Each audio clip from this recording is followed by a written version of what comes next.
retires from being director of the Warrenville Public Library District for 17 years and from a very full career as a professional librarian.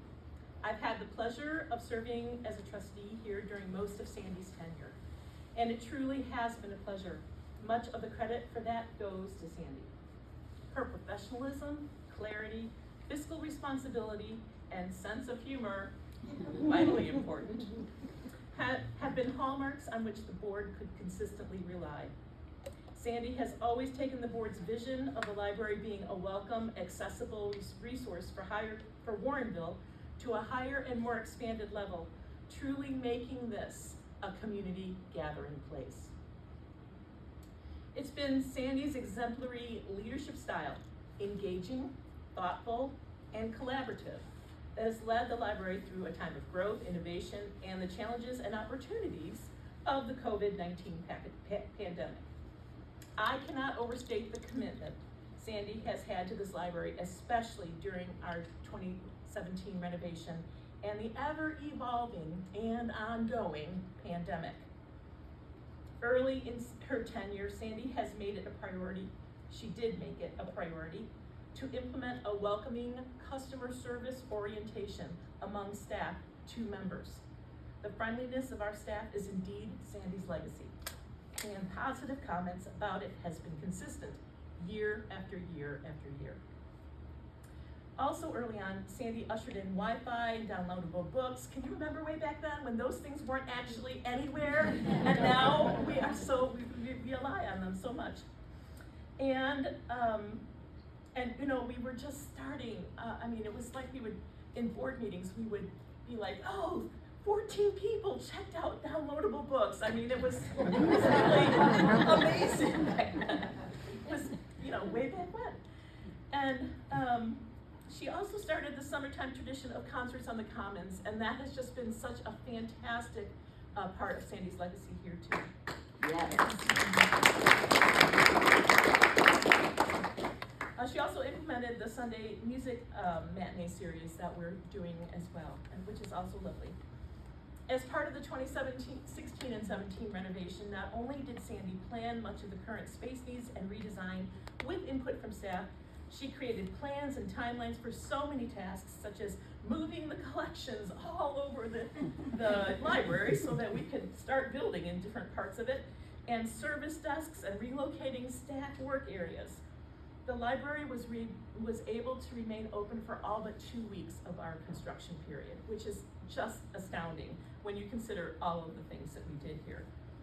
The $2.5 million interior renovation included a multi-purpose meeting room and 6, might I say, 6 much-needed study rooms, a computer lab, a teen lounge, which is fantastic, a children's discovery room, and a quiet room with a fireplace and ottomans. That was great. I'm like, I need to put my feet up. Recently, under Sandy's direction, our library became a fine-free library, and joined the SWAN consortium of 100 other libraries, improving access to millions of books and other items for library members. During the pandemic, safety for members and employees has been paramount to Sandy, as well as keeping up with the constantly changing CDC and IDPH rules and recommendations. Due to her thoughtful fiscal stewardship and recommendations, the board was able to keep all staff employed with no furloughs, even during lockdown. Sandy's leadership was vital and allowed us to offer materials to members electronically at first, and physical materials very early through a curbside service. We were all so relieved we could start checking out books again. I don't know if you were, but I sure was. One word that Sandy had come to know intimately during the pandemic, and which I know she is looking forward to leaving behind her, is pivot. She and the staff have had to do it so much, sometimes they felt like they were going in circles. The pandemic has been challenging to say the least, but Sandy has modeled how to manage it with professionalism and grace. Sandy's accomplishments are so numerous, we would have to spend the entire night naming them, so I'm not going to do that to you. However, her staff colleagues and board members want to remind us of a few key things. Firstly, Sandy would never ask a staff person to do something she herself would not do. shoveling a sidewalk, spreading salt, plunging a toilet, no kidding, sleeping overnight for 3 years. 3 years. 3 years. That's good. It feels 3 nights. Just 3 nights. It's nothing now, right? 3 nights in the library when the fire alarm was out of service, or climbing a ladder to change a light bulb. And she also encouraged all of the staff to continue their education. Sandy led strategic planning efforts 3 times during her tenure here to establish 5-year goals. Each time this involved working with senior staff, creating a survey of the community, holding community conversation sessions, getting input from other community groups, and working with outside consultants and the board. Sandy's holding of each strategic plan as a dynamic working document led her to ask both staff and board to see how new ideas fit into the plan at regular intervals. She never let us off the hook. She'd always be like, oh, you want to do that? Let's see, where does that fit into our strategic plan? And to revisit the plans when needed. Sandy revamped the policy manual and benefit structure to attract and retain employees. And we've come a long way in terms of retention, because we've been able to convert several part-time positions into full-time positions. Sandy established new IT, marketing, maintenance, and human resource departments to provide expanded services and a better flow of responsibilities as our organization has grown. She initiated the library joining the SWAN Consortium, which gave our members access to literally millions of materials. She was integral in tech services, as it was mainly Sandy and one other staff member to set things up correctly. Yeah, that was a big job. That was huge. As SWAN became live, she then initiated a website redesign, and it premiered in 2021.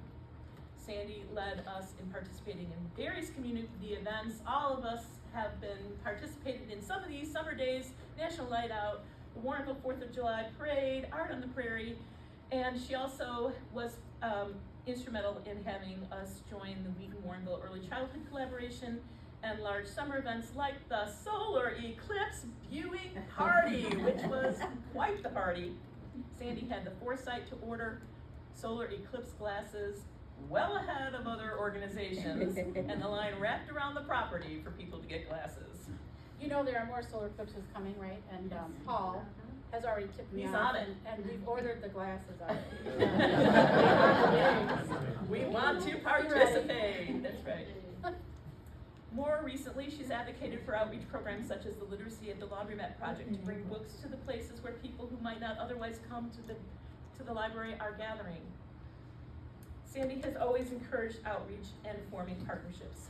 Not surprisingly, she has admirers in our community and the library profession. Here's just a sampling of some of the people who wrote to us upon hearing Sandy was retiring. From Kevin Davis, the former director of the Messenger Library in North Aurora. Sandy did a fantastic job working with her staff, board, and the Warrenville Library to enhance library services and expand the physical facility. Great job, Sandy. From Laura H., retired librarian, Warrenville Library is a fine, small library. The staff is so friendly and offers all the resources I need. The expansions were well managed, and I'm so impressed by the meeting rooms, all the programming, and the collection. From Tim Reinbold, who's in the executive director of the Warrenville Park District. Sandy has made a tremendous impact on the community, and I appreciate her help and support over the years. Sandy is always willing to lend a hand or provide whatever help or feedback that is ever asked of her. From Christina White, City Administrator.